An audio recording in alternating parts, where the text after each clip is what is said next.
Navbatdagi eng yirik va eng yaxshi arxitekturalardan biri mikroservis arxitekturasi. Bu haqida ko'pchilik aytadi. Mikroservis qilish kerak, mikroservis. Qachon qilish kerak? Nimaga qilish kerak? Mana shu narsalarni endi birgalikda bilib ketamiz. Assalomu alaykum barchaga. Sizlar bilan men yana Isroil Bazizbek. Bugun mana ko'rib turibsizlar, yangi format bilan chiqishlarga harakatlar boshlandi. Kamchiliklar bo'lsa, kechirasizlar, kamchiliklar bo'lmasa, ko'raverasizlar degan maqsad bilan bosamiz. Xo'p, ko'p cho'zib o'tirmaymiz. Bugungi mavzuyimiz backendchilar uchun juda ham kerakli bo'lgan mavzu. Mana ko'rib turibsizlar o'zingizlar ham. Xo'p, backenddagi arxitektura turlari haqida gaplashamiz. O'zim bilgan top 3 ta arxitektura turlari. Oldin aytib ketaman, bu arxitekturani qachon, qayerda va nega ishlatamiz degan savollarga javob berib ketishga harakat qilaman va bu narsalar sizlarga aniq foydali bo'ladi. Startaperlarga, umumiy backend dasturchiligi, ya'ni startap qilmoqchi bo'lgan backend dasturchiligi ham juda ham foydali bo'ladi. Xo'p, men Laravel dasturchiman va Laravel dasturchisi sifatida Laravel misolida men bu arxitekturalarni ko'rsatib beraman. Aslida bu narsalar umumiy backend arxitektura turlari hisoblanadi va umumiy backendchilarga ham tegishli. Xo'p, birinchi ko'rib turibmiz, bizda 3 ta arxitektura bor. Monolit, modular monolit va mikroservis. 3 ta demak top arxitektura. Har birini demak bitta-bitta ko'ramiz. Monolit arxitektura bitta katta loyiha, ya'ni sizda bu defaultni hamma ishlatadi. Laravelchilar mana Laravel new dedingiz, yangi Laravel yaratdingizmi? Mana shu narsa shunday kelishi monolit. Nimaga? Chunki ichida hamma narsa aralash bo'ladi. Mana Laravel loyihasi bor. Ichida deylik, sizni hamma narsangiz bor. Biznes logikangiz ham bor, har xil kontrollerlaringiz, repozitorilaringiz. Ya'ni tasavvur qiling, sizni o'zi backendingiz 3 ta 4 ta qismlarga bo'lingan. Deylik, foydalanuvchilar qismi, admin qismi, sotuvchi qismi, moderator qismi. Lekin loyiha bitta. Mana shu narsa demak monolit hisoblanadi. Hamma narsangiz bitta loyihani ichida bo'ladi va database ham bitta bo'ladi. Umumiy database, umumiy loyiha, lekin ichiga qarasanglar qismlarga bo'lingan. Lekin hammasi bitta joyda. Mana shu narsa monolit arxitektura deyiladi. Xo'sh, endi sizlar bilan monolit arxitekturani afzalliklari, kamchiliklari va qachon ishlatiladi degan savollarga javob olib ketamiz. Monolit arxitekturani afzalliklari: tez yaratiladi, ya'ni uni yaratish ham oson, unda loyiha ko'tarish ham oson. Mana shu tomonlama uni afzalligi bor. Deploy qilish oson. Nimaga? Chunki u bittagina loyiha. Debugging oddiy. Nima uchun oddiy? Chunki siz hamma qismlarga bo'lingan bo'lgani bilan, o'sha har xil bo'lgani bilan bitta joyda turibdi, bug chiqadigan bo'lsa, siz shunchaki logdan ko'rib olishingiz mumkin. Kichik jamoalar uchun afzalligi bor. Nimaga? Chunki siz 1 yoki 2 kishi bo'ladigan bo'lsangiz, uni tushunib olishingiz oson, davom ettirib ketishingiz ham oson bo'ladi. Bu demak afzalliklari edi. Endi kamchiliklari haqida gaplashamiz. Kamchiliklari nima? Scaling qiyin. Ya'ni masshtabroq qilish qiyin, ya'ni kengaytirish qiyin. Nimaga? Siz tasavvur qiling, bitta loyiha bor, admin, foydalanuvchi, sotuvchi hammasi bor edi va siz shu kontrollerlaringiz, repozitorilaringiz va hokazo juda ham ko'payib ketgan. Endi uni kengaytiraman desangiz juda murakkablashib ketaveradi. Mana shu narsa qiyin. Bir joy buzilsa, app ishlamay qolishi mumkin. Masalan, database bilan, masalan, deylik, parol buzildi yoki parolni qanaqadir noto'g'ri yozib qo'ydingiz va databasega ulanish bo'lmaydi. Bu degani databasega aloqador bo'lgan endpointlaringiz umuman ishlamay qolishi mumkin. Katta loyihalarda sekinlashadi. Bu narsa o'zi defaultni bor narsa. Siz deylik bitta monolit loyihangizni tasavvur qiling, bitta Google bittagina monolit loyihada ko'tarilgan. Buni tasavvur qilib ham bo'lmaydi. Nimaga? Chunki uncha foydalanuvchini siz monolit bilan ushlab tura olmaysiz. 1 litrlik bankaga 2 litr suv sig'maganidek, sizni monolitingizni nima deydi, katta loyihada sekinlashadi. Ya'ni bosim qancha ko'p bo'lsa, sizni loyihangiz nima deydi, qunduz bobo ertaklarini eshitib, sekin uxlab olish imkoniyati ham ega bo'ladi. Qisqa qilib aytganda, kod tartibsiz bo'ladi. Bu narsada men bilan nima deydi, garov o'ynashinglar ham mumkin. Masalan, men kodim tartibsiz bo'lmaydi. Men uni nima deydi, har xil OOP ga asoslanib yozaman, Solid ga asoslanib yozaman, papkalarga bo'lib chiqaman, admin, user, influencer alohida bo'ladi deyishingiz mumkin. Lekin o'sha bo'lib chiqqaningiz o'zi monolitning ichidami? Demak, u tartibsiz. Nimaga? juda ko'p papkalar bor, papkaning ichida juda ko'p klasslar bor deylik, fayllar bor. U narsalar demak уже ya'ni halidan u tartibsiz hisoblanadi. Tasavvur qiling, admin papkani shunday bosyapsiz, 100 ta kontroller turibdi. Deysiz, masalan, yangi nima deydi? Yangi dasturchi kelib qo'shilmoqchi bo'lsa, buni ochadi, уже shokka tushib qolishi ham mumkin. Bu narsalar yo'q emas. Endi qachon ishlatiladi? Kelaylik shu haqida gaplashamiz. Kichik va o'rta loyihalar bo'ladigan bo'lsa, MVP, startup boshlang'ich bosqichi va tez ishlab chiqish kerak bo'ladigan bo'lsa, siz monolit arxitekturani tanlashingiz kerak bo'ladi. Nimaga? Kichik loyihalarni bilamiz, u katta resurs kerak emas unga. O'shaning uchun monolit yetadi. MVP da ham shunaqa. Startapni boshlang'ich bosqichi. Nima uchun boshlang'ich bosqichi? Chunki startup shunaqaki, siz bozorga uni tezroq olib chiqishingiz kerak produktingizni. Siz shunchaki zo'r yozaman, juda katta arxitekturada yozaman desangiz, vaqtdan yo'qotasiz, mablag'dan yo'qotasiz, ya'ni resurs yo'qotasiz va oxirida kodingiz zo'r bo'lishi mumkin, funksiyonallari zo'r bo'lishi mumkin, lekin shunchaki appingizni hech kim ishlatmaydi. Siz kechki bo'lgansiz, siz qilgan ishni sizdan oldin qilib bo'lishgan bo'ladi. O'shaning uchun ham bizga monolit kerak bo'ladi. Tez ishlab chiqish kerak bo'lgan bo'lsa, demak monolit bilan bemalol bosib olsanglar bo'ladi.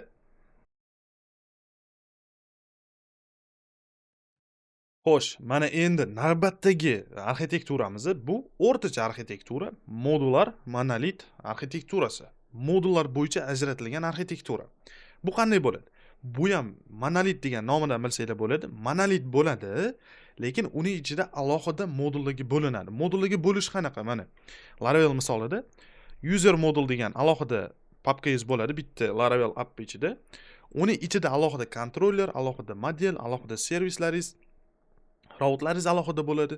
Ya'ni bitta umumiy monolit bor, lekin ichida alohida modul bor. User modul bor, produkt modul bor va har bir modulni o'zini kontrollerlari, modellari, servis klasslari va hokazo rautlari ham o'ziga tegishli bo'lgan modulda turadi.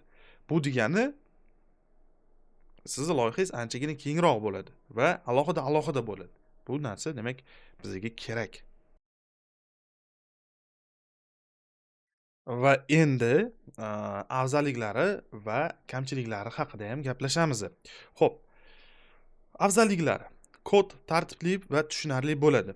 Mana ko'rib turibsizlar, alohida modullarga bo'lingan va tartiblangan, chiroyli holatda turibdi. Bu tushunish oson. Masalan, to'lov tizimlari alohida modulda. Siz bilsangiz bo'ladi. Qayerdan izlashni bemalol bilasiz. Papkalar shunchalik ko'p emaski, alohida yozilganki, shunda qaraysiz, bu demak payment modulida, demak paymentga alohida kontrollerlar, klasslar bor deb bemalol izlasangiz bo'ladi. Jamoada ishlash qulay. Nimaga qulay? Masalan, siz 4 ta dasturchi olsangiz ham bitta loyihaga modullar bo'lsa, bittasi user modulda ishlashi mumkin, bittasi produkt modulda, bittasi orderda, bittasi paymentda ishlashi mumkin. Demak, bir-biriga umuman konflikt bo'lmaydi deylik. Gitda ham siz push qilganingizda hech qanaqa muammo bo'lmasligi mumkin agar mana shu modullarni to'g'ri taqsimlab, to'g'ri tasdiqlab qo'yilsa. Testing oson. Nimaga? Chunki har bir modulni alohida test qilasiz va bu juda ham oson. Modullarni qayta ishlatish bilan qayta ishlatsangiz ham bo'ladi. Kamchiliklari: hali ham bitta database, mana ko'rib turibsizlar. Bu modullar monolit bo'lgani uchun database asosi bitta. O'shaning uchun ham bu hali ham kamchilik, chunki database'ingiz yiqilsa, butun modul ishlamay qoladi. Qolgan 4 ta modul ishlamay qoladi. Modullarni bog'liqligi, ya'ni modullar bir-biri bilan hali ham bog'liq. Deylik, umumiy loyihangiz sizga faqat user modul kerak, lekin orqasidan siz 3 ta modul sudrab yurishingiz kerak bo'ladi, qisqa qilib aytsak. To'liq mustaqillik yo'q. Hali ham sizning loyihangiz monolit bo'lgani hisobiga to'liq mustaqillikka erishmagan. Har bir modul o'zi mustaqil loyiha emas. Baribir ham. U baribir ham monolitni ichida. O'shaning uchun ham mustaqilligi yo'q. Deploy paytida butun loyihani deploy qilishingiz kerak. Nimaga? Tasavvur qiling, sizga faqat user moduldagi narsalarni alohida deploy qilishingiz kerak.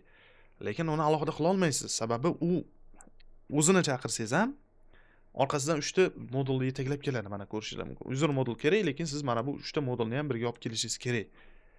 Bu baribir monolit ichida bo'lganligini hisobiga. Endi qachon ishlatiladi? Mana shu savolni ham kelaylik birgalikda ko'ramiz. O'rta va katta loyiha bo'ladigan bo'lsa, jamoaviy ishlanmalar, ya'ni jamoaviy ishlamoqchi, jamoangiz katta bo'lishi mumkin o'sha paytda va kelajakda mana mikroservisga o'tish niyatida bo'ladigan bo'lsangiz, modullarni modullar qilib yozganingiz ma'qul. Nimaga mikroservisga o'tishga osonlik keltiradi deb o'ylashingiz mumkin? Chunki buni kodlari уже alohida yozilgan. Mana servislarga, xuddi servisga bo'linganga o'xshab produkt modulda alohida produktga tegishli narsalar alohida yozilgan va bu mikroservisga o'tayotgan paytingizda, ya'ni migration, ya'ni migratsiya qilish osonroq bo'ladi. Mana shuning uchun ham bizga modullar kerak bo'ladi. Xo'p, endi navbatdagi eng yirik va eng yaxshi arxitekturalardan biri mikroservis arxitekturasi. Bu haqida ko'pchilik aytadi, mikroservis qilish kerak, mikroservis. Qachon qilish kerak? Nimaga qilish kerak? Mana shu narsalarni endi birgalikda bilib ketamiz. Xo'p, mikroservis arxitekturasi mustaqil servislardan iborat. Ya'ni har bir servis alohida bo'ladi. Umumiy ishlashiga qaraydigan bo'lsak, bizda API gateway bo'ladi, ya'ni so'rovlarni boshqaradigan gatewayimiz bo'ladi. Gateway o'zi darvoza degan. Gatewayga tashqaridan requestlar keladi, deylik qanaqadir user registratsiya qilmoqchi bo'lsa, gatewayga keladi.